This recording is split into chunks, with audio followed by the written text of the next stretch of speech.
विकास यादव जी के ये सिग्नेचर है। और ये बट एक एसडीएम की ईगो के कारण सारी पूरे हरियाणा की कोर्टें डिस्टर्ब हो रही हैं। लेकिन जो एसडीएम साहब है उनकी मानसिकता वकीलों के प्रति बहुत ही गलत है। ट्रैक्टर ट्रालियां बुला ली, रात को पुलिस बुला ली और झूठी शिकायतें दे दी अपने आप, और यहाँ से आउटसाइडर बुला के वो धमकी दे रहे हैं, हाथापाई कर रहे हैं। आम जनता की आवाज देखने वाले सारे भाइयों ने राम राम। भाई फिलहाल मौजूद है नारनौंद गांव की तहसील में, और आपने बेरा होगा 10 तारीख के बाद यह कोर्ट भी बन गई है।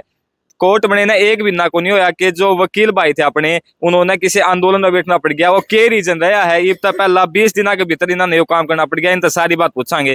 राम राम जी भाई जी। राम राम जी। ठीक हो? हाँ जी बिल्कुल। इतनी सर्दी में आप चैम्बर तक उरे बैठे हो, लोग काम करवाना होंगे तो उनके काम कुकर बनेंगे, क्या रीजन है वो? कारण सर इसका ये है, और सबसे पहले तो बड़े खेद का विषय है, नारनौंद में जो न्यायालय परिसर है आए को 10 दिन भी नहीं हुए, उससे पहले जो वकील है जो हड़ताल पर बैठे हैं, बहुत ही खेद का विषय है। विषय ये है कि जो टीन और चैम्बर वकीलों द्वारा लगाए गए हैं, टेम्परेरी लगाए गए हैं, क्योंकि वकीलों को बैठने का जो स्थान है वो प्राइवेट प्रोवाइड अब तक नहीं हुआ है।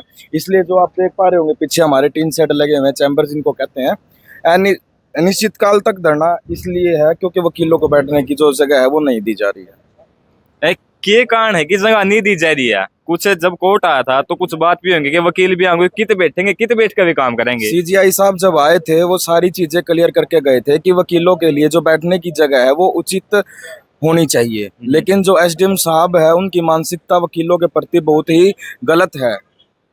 वो अपने से ऊपर किसी भी अधिकारी को नहीं मानते। पिछले दिन बैक डेट में यहाँ पे नोटिस चिपका दिए जाते हैं जिनका कोई तुक नहीं बनता। चलो हमारे साथ और भी वकील भैया, उनसे भी हम बात करेंगे। राम राम जी। राम राम जी। ये बता दिया जो सीजीआई आए थे अपने सूर्यकांत जी, उन्होंने बता दिया था कि वकील यहाँ बैठेंगे, तो एसडीएम अब भी नहीं बैठने दे रहे, तो क्या ये उनसे भी ऊपर हो गया? अब सबसे पहले तो आपके आम जनता की आवाज, आपके चैनल के सभी श्रोताओं को और आपको शुभकामनाएं, बधाई। ऐसा है, जब नारनौंद में कोर्ट आई थी तो हर कोर्ट में स्ट्रक्चर ये होता है कि वकीलों को बैठने के लिए जगह दी जाती है, और ये सरकार की तरफ से होता है। उसमें बिजली की सुविधा, पानी की सुविधा, जो लिटिगेंट आते हैं जिनके मुकदमे होते हैं उनको भी प्रॉपर वकीलों से बैठने की जगह दी जाती है, उनकी सुनवाई हो जहाँ। तो ऐसी पहले कुछ जगह थी, लेकिन अब वकील हो गए 408 के आसपास। अब तो वकीलों को बैठने की भी सुविधा चाहिए। हालांकि एक टेम्परेरी शेड बनाया था, उसमें ना कोई सेफ्टी की जगह है, खुला है, ना प्रॉपर सीट भी छोटी है वहाँ पे बैठने की, तो वहाँ पे वकील हो गए ज़्यादा, तो इसलिए उस जगह में भी बैठ नहीं सकते। तो हमारे प्रधान जी और ये काफ़ी मेंबर मिले थे, तो इन्होंने ईगो का सवाल बना लिया कि साहब ने बोला मैं तो हटवा दूंगा, मैं किसी को बैठने नहीं दूंगा। पहले इन्होंने खुद कहा था कि दीवार के साथ साथ शेड लगा लो टेम्परेरी, और जब भी नई कोर्ट बनेगी, नए चैम्बर बनेंगे तो यहाँ छोड़ जाएंगे। पुरानी कोर्ट में कौन बैठता है? अस्सी की पुरानी कोर्ट थी, वहाँ ऐसे ही लगे हुए थे। जब नई कोर्ट बन गई आज वो खाली है। कोई सभी किसी भी कोर्ट में देखते हो, जब चैम्बर नहीं बनते तो टेम्परेरी शेड लगाए जाते हैं, वो टेम्परेरी होते हैं। जब कोर्ट नहीं बन जाएगी तो वहाँ चले जाएंगे। अब इन्होंने रात को नोटिस दे दिए, मतलब मैं किसी से बात नहीं करूंगा, नोटिस दे दिए, सबके नोटिस चस्पा कर दिए टेम्परेरी, बोला मैं तुड़वा दूंगा। कमेटी से ट्रैक्टर ट्रालियां बुला ली, रात को पुलिस बुला ली और झूठी शिकायतें दे दी अपने आप, और यहाँ से आउटसाइडर बुला के वो धमकी दे रहे हैं, हाथापाई कर रहे हैं। गुंडे, मतलब हम तो गुंडे कहेंगे, हमने क्या पता कौन है। जो वकीलों के मतलब हमारी प्रतिष्ठा है समाज में, हम वकील कोर्ट के ऑफिसर होते हैं, ऑफिसर ऑफ द कोर्ट, वो हमें आउटसाइडर लोगों से बुलवा के यहाँ धमकी दिला रहे हैं। कभी किसी को भेजते हैं धमकी देना, कभी ट्रैक्टर ट्राली आ जाती है, कभी ये आ जाती है, रात को बुलाए शेड उखाड़ के ले जाएंगे। भाई उनमें लिफाफे भी हैं, फाइल भी हैं, कुछ भी, और तो उसका नुकसान का जिम्मेवार कौन होगा? अब वकील यहाँ कोर्ट में बैठे नहीं तो जो लोग आते हैं फरियाद लेके, उसको कैसे कानूनी सहायता देंगे? उसको हम कैसे पैरवी करेंगे? तो इन्होंने ईगो का सवाल बना लिया। ऊपर भी सारे डीसी साहब से और उनसे प्रधान से सबसे इनकी बात हो चुकी है, ये किसी की बात नहीं मान रहे। तो हमारी तो बस यही मांग है कि अभी ये मतलब पब्लिक डीलिंग के लायक अधिकारी नहीं है, इनकी ट्रांसफर हो जाए इसी में सबका भलाई है।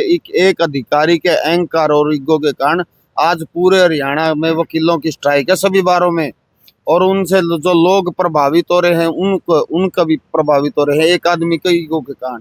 तो हमारी तो यही मांग है कि ये अधिकारी पब्लिक डीलिंग के बिल्कुल लायक नहीं है, और इसकी ट्रांसफर हो जाए तो सबके लिए बढ़िया है। पूरे हरियाणा की भी स्ट्राइक खुल जाएगी और वकील सारे पब्लिक के भी सुविधा, इनकी ट्रांसफर ही वो एक मुद्दा रहेगा। एसडीएम साहब अनसाउंड माइंड हो चुके हैं, पागल हो चुके हैं, उनको ये नहीं पता मुझे करना क्या क्या नहीं करना।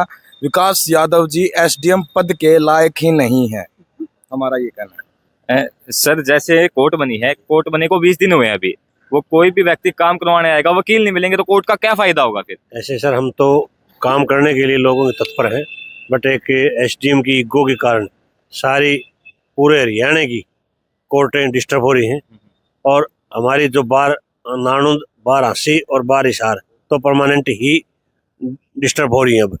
और इसका क्या है कि ये हमारी सिर्फ टेम्परेरी सीटें थी, इसको कोई परमानेंट नहीं कर रहे थे। जैसे ही हमारे को चैम्बर मिलते हम टेम्परेरी सीट हटा देते, और हम एफिडेविट देने के लिए भी तैयार हैं कि जब भी हमें टेम्परेरी सीट परमानेंट मिल जाएगी तो हम अपनी टेम्परेरी सीट ऑटोमेटिक हटा लेंगे।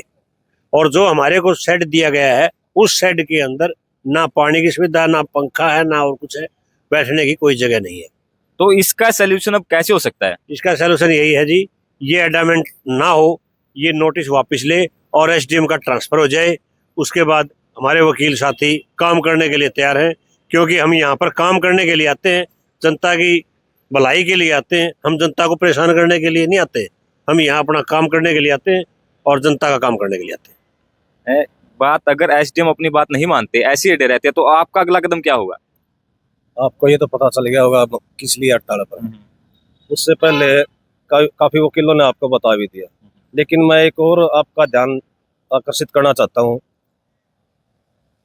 31/8/2023 की एप्लीकेशन है, और ये देखें 31/8/2023 की एप्लीकेशन के ऊपर एसडीओ सिविल नारनौंद ये परमिशन दे रहा था, advocate has been allotted space in the compliance for practice. ये 31/8 को परमिशन दे रहा है। ये विकास यादव जी के सिग्नेचर है, देखो जी एक बार और दिखा दे भाई एक बार। ये विकास यादव जी के ये सिग्नेचर है, और ये इनको अलाउड कर रखी सीट। अब जो एसडीएम साहब अलाउड करता है वही बाद में पीपी एक्ट के तहत नोटिस देता है कि डिमोलिश करो इनको। तो आप क्या समझते हो, पहले साइन कर दिया उन्होंने, परमिशन दे दिया, और अब वो मना कर रहे हैं? परमिशन के साथ ही है। हाँ, तो अब हमारे पास अब हमारे को नोटिस दे रहे हैं। क्या लगता है, क्या रीजन हो सकता है इस बात का? पहले परमिशन देके मना कर रहे हैं, अब उखाड़ रहे हैं चैम्बरों को। अब पता नहीं सरकार की क्या पॉलिसी के कारण है, क्यों है, इनके ऊपर क्या दबाव है, क्या कारण किस कारण कर रहे हैं, तो एसडीएम साहब भी जवाब दे सकते हैं। तो आपका अगला कदम क्या होगा? हमारा फिलहाल तो यही है कि एसडीएम साहब ये नोटिस वापस लें। अगर नोटिस वापस लेते तो हमारा सरकार से निवेदन है कि एसडीएम साहब को यहाँ से तबादला करके और उपयुक्त एसडीएम यहाँ ट्रांसफर किया जाए। आपको क्या लगता है एसडीएम कितने दिन में मान जाएगा, या सरकार जो आपकी बात कितने दिन में? हमारी तो कोशिश ये है कि एसडीएम को भगवान सद्बुद्धि दे और वो जल्दी से जल्दी हमारी मांगों को मान ले, और उसका भी भला है, हमारा भी भला है। अदरवाइज टकराव में कुछ नहीं रखा, टकराव में उसका भी नुकसान होगा, हमारा नुकसान होगा, और इसके साथ साथ जो पब्लिक है उसका सबसे ज्यादा नुकसान होगा। चलो बहुत बहुत धन्यवाद जी।